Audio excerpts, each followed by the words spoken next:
All right. Hello, everybody. Hello, Virginia. It is 4 o'clock on Monday, and time we come together to remember we're going to get through this, and we're going to get through this together. We're going to start with good news, really good news, and that is what we are seeing in our economy.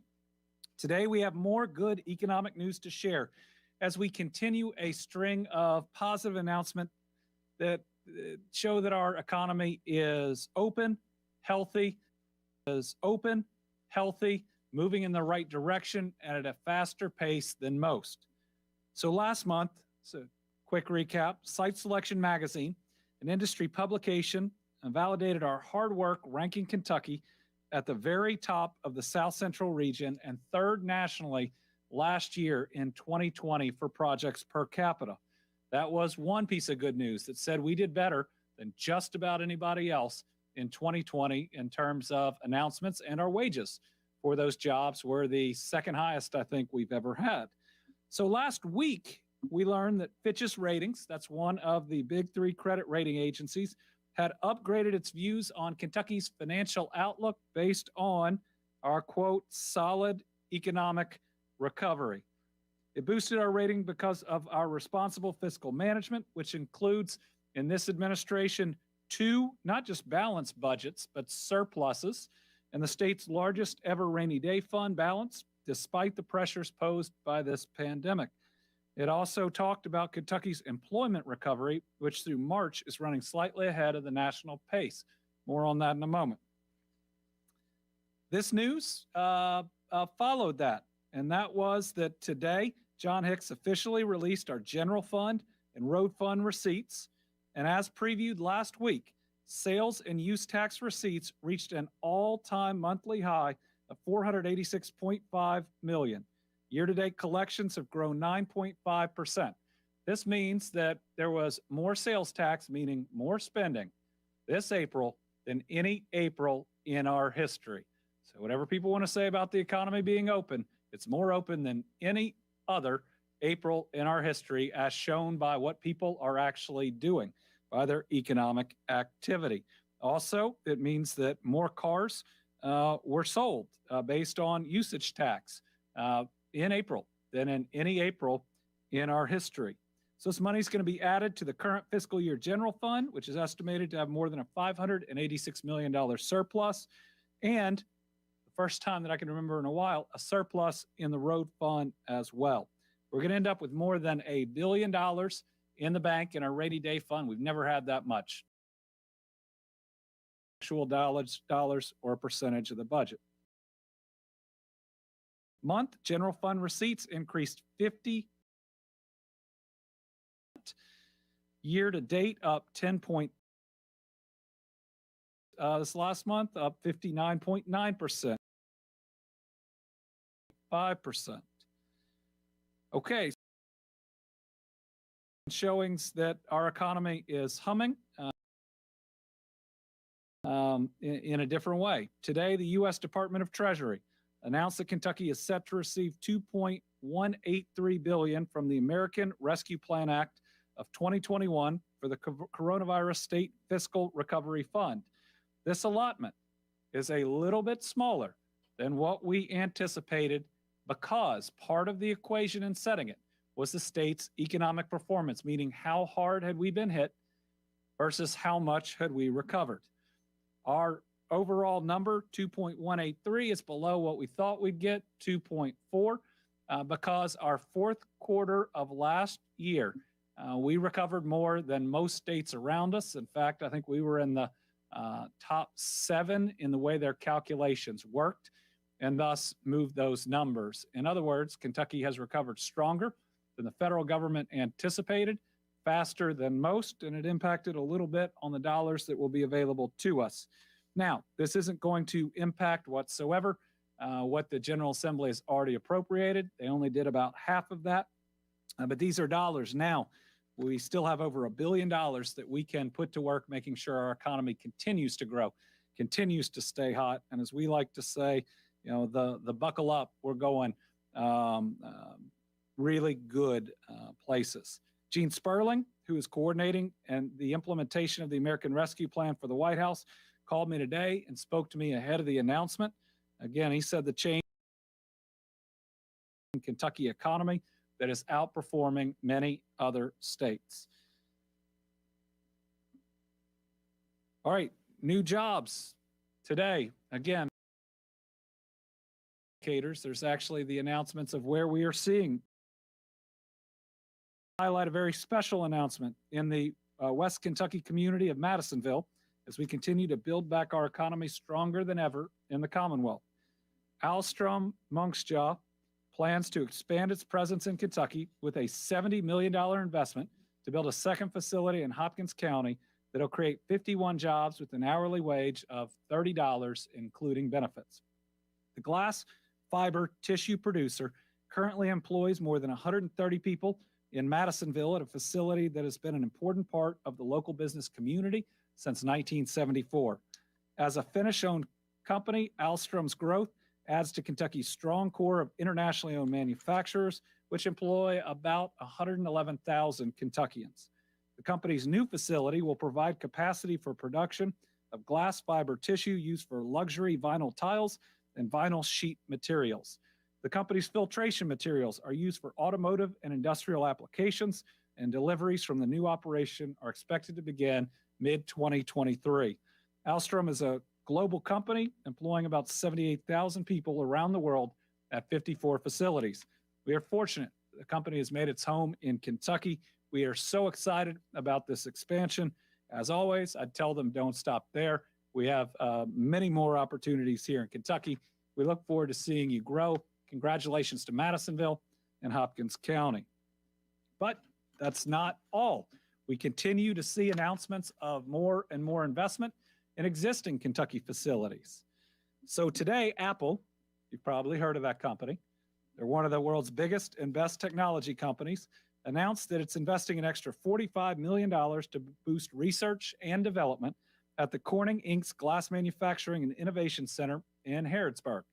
This isn't the first investment Apple has made at the plant, which produces high-tech break and scratch resistance glass for the company's flagship iPhone mobile devices and other products. Back in 2017, Apple launched a $5 billion advanced manufacturing fund to boost innovation in materials and production methods. The same year, Apple awarded $200 million from the fund to the Corning plant in Harrodsburg. They added another $250 million to the effort in 2019. So with today's announcement, Apple's invested over $300 million in that Harrodsburg facility. That's really exciting. A company like this seeing us as a part of their future. Officials with Apple said the latest investment will fund continuing research and development at the Harrodsburg site, which will also help support the 400 well-paying jobs there. Great news for the people of Harrodsburg, Mercer County, and the entire Commonwealth. Now, we just see through these announcements and through everything else from what we see on the ground to receipts every month to Fitch's to the jobs numbers, we're seeing Kentucky with a hot economy, I believe recovering faster than most. And it's because of the way we've managed this virus. I think this entire country is going to see great economic growth.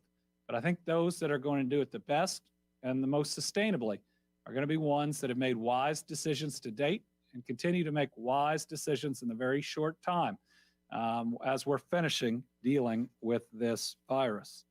All right, let's look at our week completed with our stair-stepper chart on where we were with COVID this last week. In good news, we were down from the week before. But as you look at the very end of that chart, what you see is that plateau going up a little, going down a little, going up a little, going down a little. And let's not sneeze at the fact that it's still about the levels of our summer surge, meaning we are not out of the woods, but we are in such a better place than in the fall, late fall, and early winter. Even better news, our COVID-19 test positivity is down. Meaning that we have indeed plateaued there as well. If we can bring up that stair-stepper chart, that's the blue one. Okay, it looks like this. As you can see at the very end, we are down just a little bit, but again, up a little, down a little, up a little, down a little. There was a period of time where we thought that we were starting to see an increase there. What about patients in the ICU? Do we have that one today? There we go. As you can see, plateaued. That's our inpatient census. Let's show the ICU. Same thing. Let's show Kentuckians on a ventilator. Same thing. And hospital capacity, if we have it, is exactly what we've seen the last several weeks. We still have people that need and are getting help from our medical facilities for COVID, but we do have plenty of hospital capacity right now, which is a blessing. At the end of this thing, we'll be one of the few states that never was overrun in our facilities in any part of Kentucky, and we're able to help everyone that could get to one of those facilities. All right, let's look at vaccinations. First, let's look at our overall numbers, if we have that.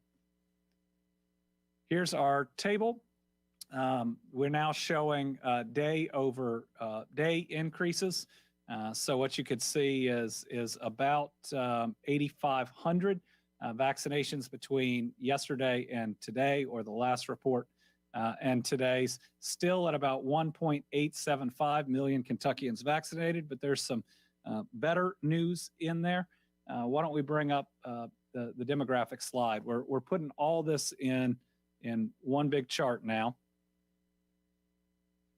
Okay, so our best news is we are over 80% of Kentuckians 65 and up that are now vaccinated. That is incredibly important given how this virus killed so many people in that age group. 50 to 64 at about 55%, still running ahead of the rest of the state, but not as high as we'd like it to be. For those that are eligible, 16 and up, we've got about 53% of our state that has had, again, that's 53% of people 16 and up that have had at least one dose of one of the vaccines. Still more women than men, 55.3 to 44.7. We are making gradual improvement as we look at equity. With our Black and African American populations ticking up from last week at 5.8% of total vaccines to 5.9%. Again, that's increasing every single week.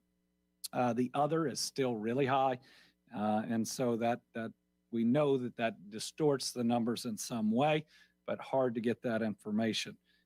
Hispanic population making up 2.8% of total individuals vaccinated. I want to remind you of the news that as early as this week, Pfizer could get authorization for COVID vaccines for 12 to 15-year-olds. Once we know when that is going to occur, we believe that we're going to be able to set a timeline for 100% capacity, certainly in events, venues, businesses, et cetera, with under 1,000 people. What we want to do is give time for this age group to get vaccinated because they are certainly out and about in those types of activities, but this will be really exciting. We have a map today on where you can find Pfizer. This is where it is as of the end of last week, and we are working to get it out even further. With that, I want to go over to Dr. Stack, who's going to talk about the best way if you're looking for your child's vaccination site, given that it can only be Pfizer if they are 17 and under, on how to find it and our transition on our website to the federal vaccine finder, which is finally caught up with and probably eclipsed our capabilities. I know he's got a couple other things he wants to cover, but here's Dr. Stack. Thank you, Governor. Good afternoon, everyone. So the first thing I want to talk about, James, can you put up that map real quick that the governor just showed for the Pfizer? So these are locations that we know now have Pfizer. So this is a combination of hospitals and probably a lot of pharmacies. There will probably be more sites. If Pfizer is approved, as we anticipate this week, there will be more locations that probably have Pfizer, because now that there's a larger population eligible for it, and only Pfizer will be approved for that age group, I suspect some additional sites will get access to Pfizer as we go forward. We have doctors' offices have now been eligible just very recently to order vaccine. One of the challenges with the Pfizer is still the really large shipment sizes, where it's 1,170 doses per shipment. That being said, we're working actively to try to redeploy Pfizer throughout the state and find ways to break it down into smaller quantities, hopefully to make it more available in more locations. So it continues to be a journey, but we're really committed to trying to make this as available as possible. For Pfizer, for parents out there, they did additional studies specifically on adolescents and tweens, and they have found the Pfizer to be incredibly safe and very well tolerated. The children can have a similar response like some of us might have with a little soreness in your arm or your shoulder where you have the vaccination delivered. You could have some aches or a little fatigue, but kids bounce back very quickly, and it's been very well tolerated. Additionally, they have found that it has been, at least in the initial studies, 100% protective from serious illness. So that's been very good to see as well. Hopefully down the road, maybe a month or so from now, hopefully Moderna will also get approved. But in the meantime, Pfizer will hopefully come out this week and be approved. The Advisory Committee on Immunization Practices will meet this Wednesday. And hopefully the FDA will have rendered its decision today or tomorrow.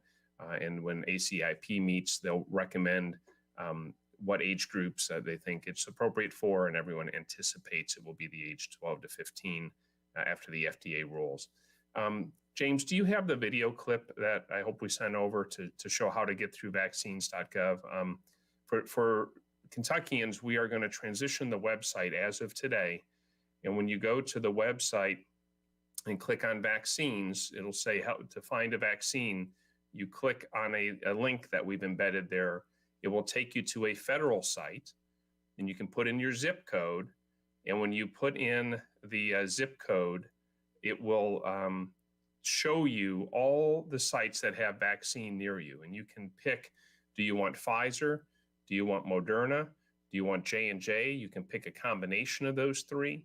Additionally, you can put, do you want within 5 miles or 10 miles or 15 or 25 miles? So you can set your range for how far you're willing to travel, and it will help you locate places that you can go get vaccine by specific type. Now, of course, you want to look for Pfizer, specifically if you're looking for ages 12 to 15. We're also working with local health departments and also with Wild Health to try to offer options to schools so that when this is approved, schools can work with vaccine providers.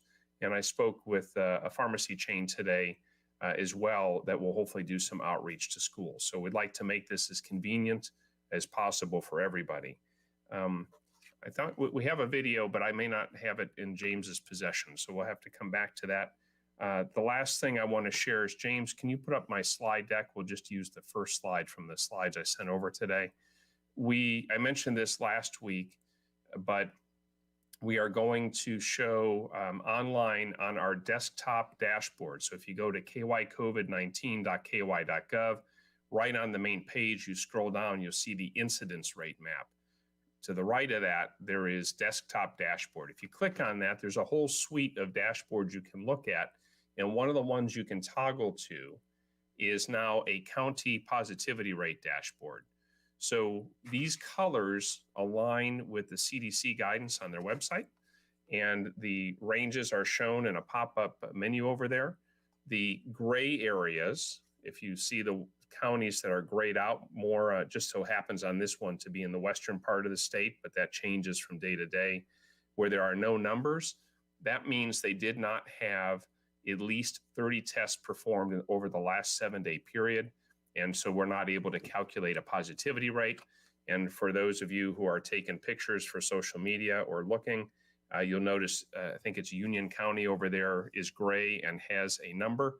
that this is a pre-production dashboard that is all corrected for the live version, which will go live between 4 and 5 o'clock this afternoon. So now through the miracle of automation, which has been a long way in coming, we went from 34 labs reporting electronically at the beginning of this journey last March up to over 600 now. We're able to automate a dashboard like this, which makes this much better. I hope for those of you who want to take a look at this, this will be helpful to you. I think the incidence rate is still the single best metric for you to use in general to see how common the disease is in your area. They're trying to get the video up. So Governor, that's why I'm buying an extra minute here while they put this up. If we can get this video to come up, it'll show you what it looks like to navigate through the website and how to access vaccine. One other thing, on our website, if you look up there today, it's not going to work, I'm told. So one of the things you can do is you can also text, and the phone numbers are on the website. You can text to either Get Vax, or you can text to Vacuna, V-A-C-U-N-A, which is Spanish. If you want it in Spanish and you text your zip code, it'll send you right back, really within seconds, 3 different vaccine sites near you. So sorry about the video. If we get it up later, maybe they'll let the governor know and he can show it. But otherwise, I encourage you all to please get vaccinated as quick as you can. Governor's already said we're going to lift more restrictions, and the safest way for us to do that is for everyone to be protected through the vaccine. So thank you, Governor, and back to you. Thank you, Steve. Vaccination openings, there are a lot. No matter where you are in the Commonwealth, if you want to get vaccinated tomorrow, you can do so within a very short drive. Certainly some of the largest openings, which we'll put up, U of L Health Cardinal Stadium, Pikeville, Owensboro, Ephraim McDowell, and Muhlenberg County as well, Owensboro's health facility there. Folks, we need people to keep getting vaccinated. It's proven to be incredibly safe. The vaccines have been incredibly effective. We're going to be showing here in the future percentage of cases we think that we can calculate. I think since February 1st, over 99% of all of the positives we've had have been in unvaccinated individuals. We're going to break that down. So that we can show you how most of the cases that we're seeing, these are just individuals that have thus far either not been able to or chosen not to get vaccinated, and unfortunately they're getting COVID. But it shows you how effective the vaccine is at preventing that from happening. I think this is our chance to be patriotic Americans, to protect those around us, and to win this war. So please get vaccinated. And the Kentucky Lottery has announced a new program that allows free lottery plays to Kroger and Walmart customers getting the COVID-19 vaccination. Not only will this encourage Kentuckians to get the life-saving COVID-19 vaccine, it gives them a chance. You get your shot of hope and then a shot at winning $225,000. The promotion's available for anyone over the age of 18 who gets a first or second COVID-19 vaccination at the 170 participating Kroger or Walmart locations. The offer is good through next Friday. So if you want to take advantage, get out there and get it, or until the 225,000 tickets that are available run out. It'd be great if we had 225,000 more Kentuckians vaccinated in those next couple weeks. It's just an effort to get us closer to getting enough people vaccinated to get out of this. All right. We announced last week that on May 28th, we'd be going to 75% for anything under 1,000 people, 60% for over. Also want to announce on May 28th, we are ending the curfew for bars and restaurants, and bar seating will be allowed again. We're also going to be updating for next week our Healthy at Work guidance and requirements, and that'll provide some flexibility starting on May 28th on social distancing. But I want everybody to remember that we have been and we're going to continue to be loosening these restrictions, but be reasonable. Just because you can doesn't mean you should. Look at your own facilities. Look at the ability for air to move in and out. Look at what your vaccination rates are in your county and what your incident rates are. and try to make good decisions. I know everybody wants to protect their clientele, those that they serve, and now you can look at positivity rates, you can look at incident rates, you can look at all of it. There's lots of guidance online to try to make those very best decisions. All right, today's COVID report, 167 new positive cases. That's less than the last several weeks. 11 new deaths, including 9 that come through the local health department. Most of them are older, and 2 through our audit. These deaths include an 83-year-old woman from Ballard County. It's from December. A 68-year-old man from Fayette. That's November. A 92-year-old woman from Floyd. That happened in April. A 79-year-old woman from Gallatin, December. An 85-year-old man from Gallatin, December. A 53-year-old woman from Grayson, September. A 63-year-old man from Owsley, March of this year. An 86-year-old man from Pendleton, November. And a 79-year-old woman from Russell, December. The audit deaths were an 89-year-old woman from Fayette, December, and an 84-year-old woman from Muhlenberg, December. Positivity rate, 3.25%. And once again, a higher incident rate amongst people 59 years and younger than 50 and older. That's directly attributable to the fact that 50 and older has a much higher vaccination rate than those that are younger. Long-term care, a little bit better than some days, but we still don't like to see any new people getting it. Just 1 new resident, 7 additional staff, 2 additional deaths attributable to the long-term care context. All right, with that, we will open it up to our fearless reporters. We'll start with Chad Hedrick from WKYT. Hi, Governor. So 4 weeks ago today was when you first announced the vaccination goal, and you said then it would take 4 to 6 weeks to reach that 2.5 million. So I'm just curious to see how you think this is, how it's going so far, if you think we'll be able to accomplish this in that window of time. Well, it's taken us longer to get to 2.5 million people vaccinated than I hope anybody would have wanted to see. The more people who are vaccinated, the safer we are. Since the vaccines not only virtually eliminate death and serious illness, but it appears that it keeps you from getting the virus or spreading the virus, at least at the same rate of somebody being unvaccinated. The more people we get vaccinated, the faster we defeat this once and for all, and the more lives that we save. With that said, our cases are remaining low.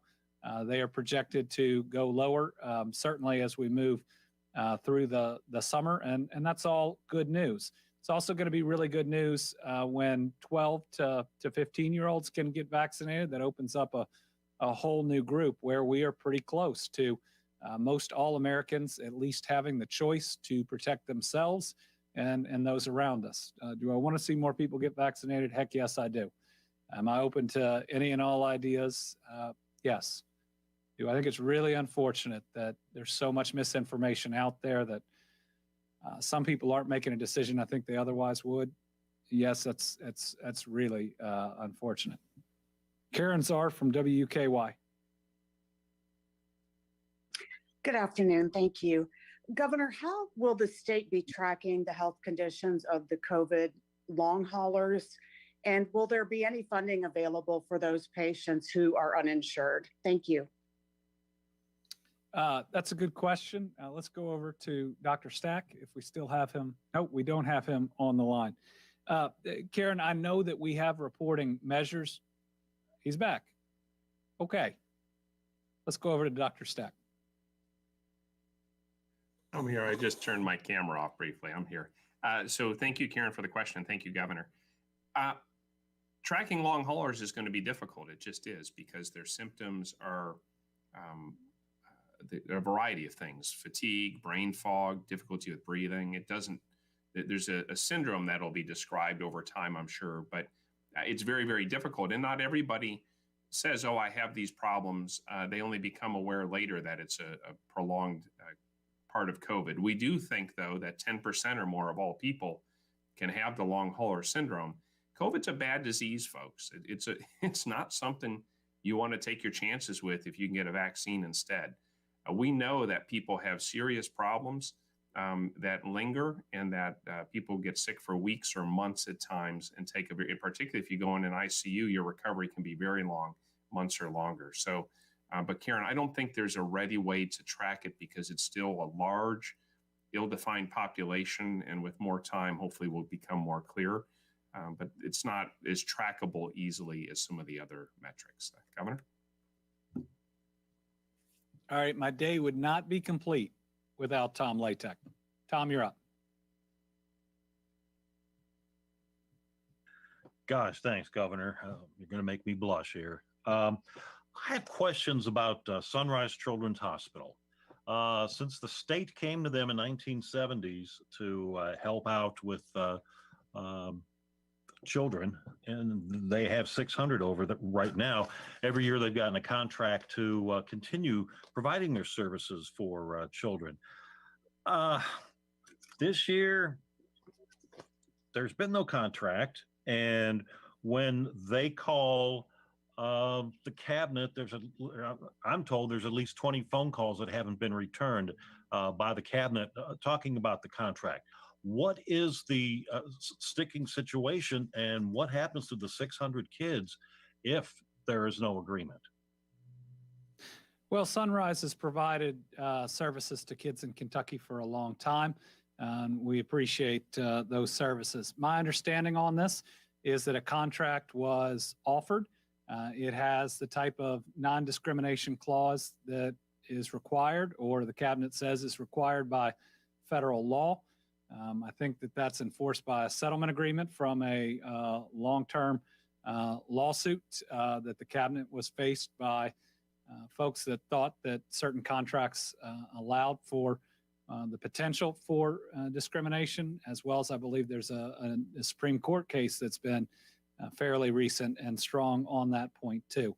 So my understanding is that Sunrise has been offered a contract, but unless a portion of a standard non-discrimination clause is crossed through, which is my understanding of what they're asking for, that they won't sign the contract. But the same contract, I believe, is there for them. It's available for other facilities out there. So again, I hope that they'll continue dialogue. I have no idea about who's returning whose phone calls. I try not to get in arguments like that. I think I tried to learn that in my teen and college years. But I hope that something can be worked out and that it ensures that everybody's rights are ultimately protected. Catherine Collins from WLEX. Thank you, Governor. You talked about the timeline or setting a timeline for lifting capacity limits based on the availability of the vaccine to those younger ages. Is there a timeline in your mind as far as lifting the mask mandate for indoor settings, or are you still sticking to that 2.5 million vaccine point? Catherine, we're going to wait on what appears to be new guidance that we will receive from the CDC. One of the reasons that we were able to loosen up a little faster than the 2.5 million is that the CDC has been providing new and additional guidance. I think Dr. Fauci said that he expected we would see that sometime soon, so that's something we're going to take into consideration. I certainly think that it's going to happen this summer. Fully expect it to. But again, we've never made these decisions based on pressure or knee-jerk reactions, even with summer starting. And that's one of those, I guess, dates that's imprinted on all of us, because we saw restlessness last summer too. We've always done things based on the science, and we're waiting to hear more about where the CDC says that science is when they give their next update, which we expect to be soon. Kelly Dean from WBKO. Hello, Governor. Our Med Center Health Vaccine Clinic is strongly considering opening to just 1 day a week due to decrease in the demand of the vaccine. I know our regional Kroger site closed Saturday as well. Was that for decrease in demand? And kind of ping-ponging off the last question, I know that you've announced some dates for restrictions being slightly lifted. Would you consider a fully reopening date? Not necessarily the mask. I understand there's some research still needs to go into that, but just fully reopening the state. Well, thank you for the question. The mass Kroger sites have been and are being transitioned with all of that vaccine going out to stores, regular stores all across Kentucky. It's because we weren't seeing enough demand at them. And so our goal now is to have vaccine everywhere you go to the grocery or the drugstore or anywhere else that you would spend regular parts of your week, and making it as convenient as possible. And then if we can, providing incentives. On the question of, and everybody calls it reopening, let's start with the basic fact that our economy is open. Yes, there are a few capacity restrictions. It is not getting in the way of people's spending. In April, we had the highest sales tax, which is a direct measure of how much is going on in our economy, of any April in our entire history, not just comparing to times in the pandemic. In our history, we see more jobs announcements. We see more economic development interest than ever before. We see one of our first upgrades in our economic outlook that I can remember. We see such positive news that's out there. By May 28th, we're going to be at 75% capacity at everything under 1,000. Now, do I think that necessarily everything will fill up that amount? It'll all depend on how comfortable people are. Remember, if we don't just ease back into it, it may take longer for things to fill up to that amount because of whether people feel safe or not. And really, to have 75% in a small space, you want as many of those people as vaccinated as possible. And now people have a runway to say, well, end of the month, if I want to do these things, I ought to get vaccinated. To hit 100% capacity, we're going to wait and see this news on the 12 to 15-year-olds. And if they are approved, which we think that they will, then we'll be able to set from that time point a schedule to reach 100% capacity, because then the vast majority of Kentuckians will have had at least the option to get their vaccine at that point and to be protected. Let's remember that up until now, our kids haven't had the choice or the opportunity if they are under 16 years old. So this gives them the chance. Debbie Yetter from the Courier-Journal.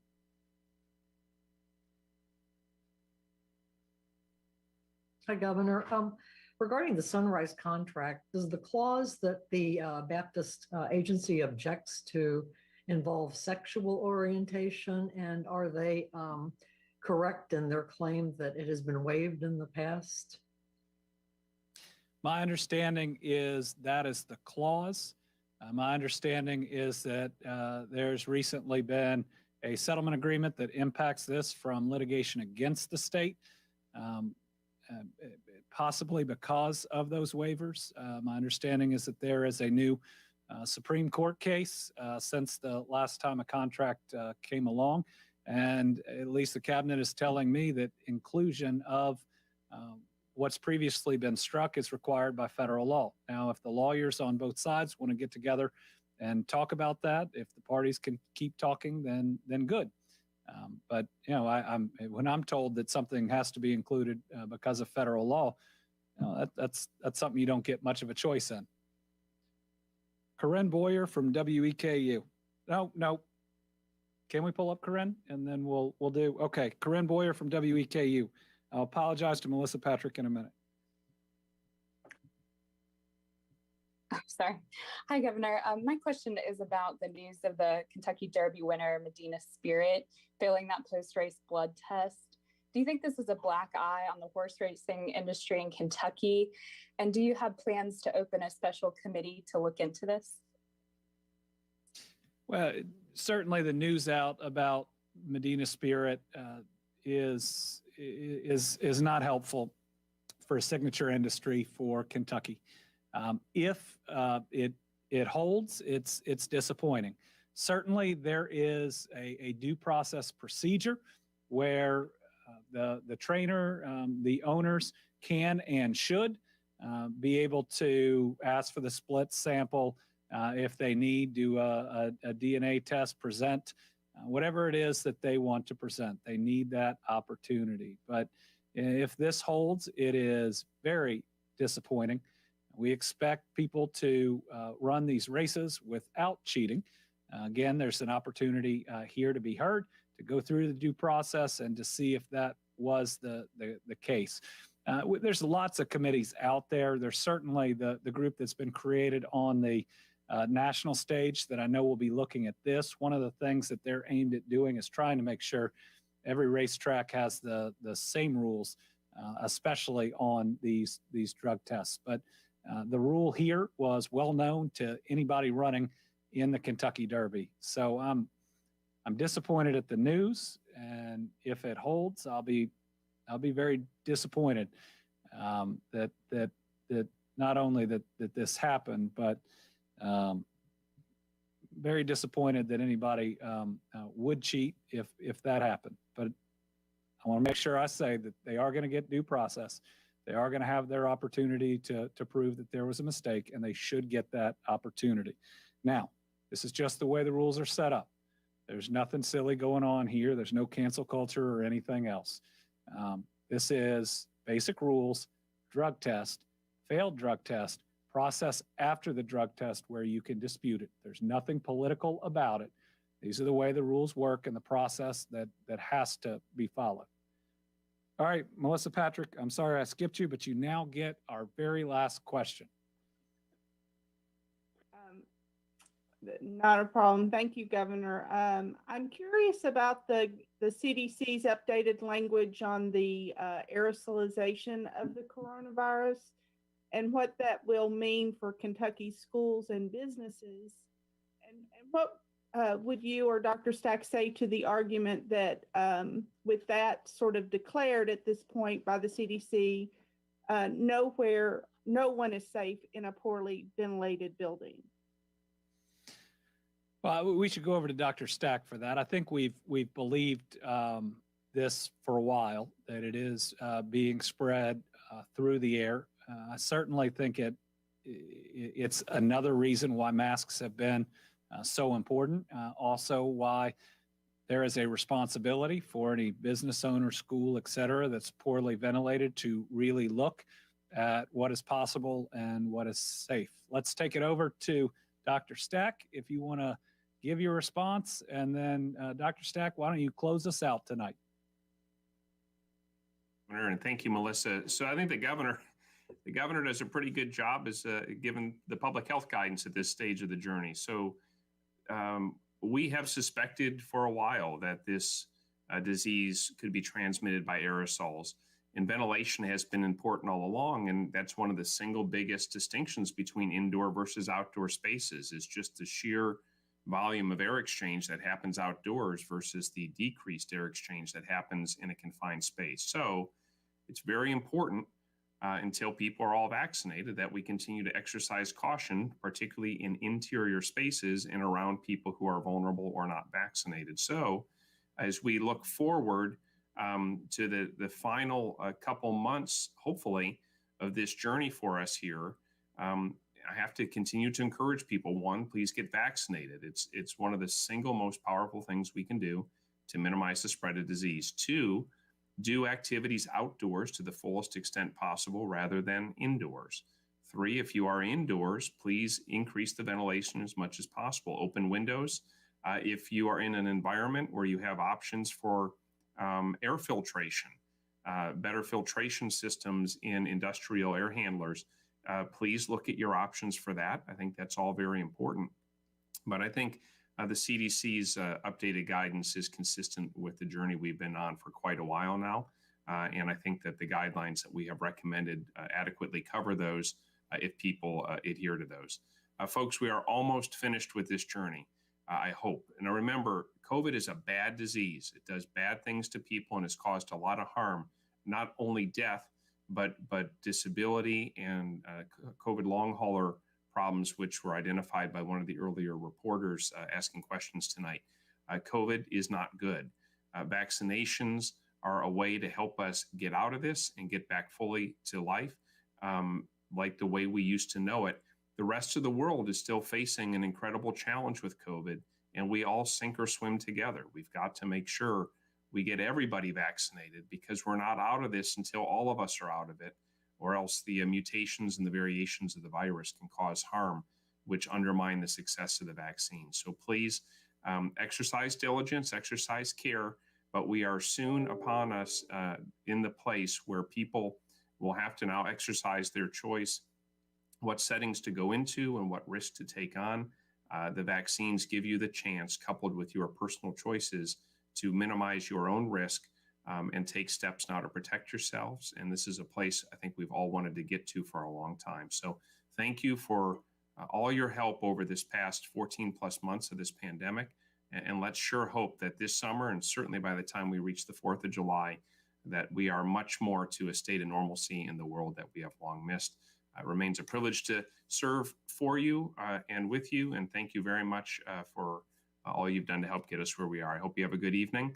And until next time, please take care and stay safe. Good night.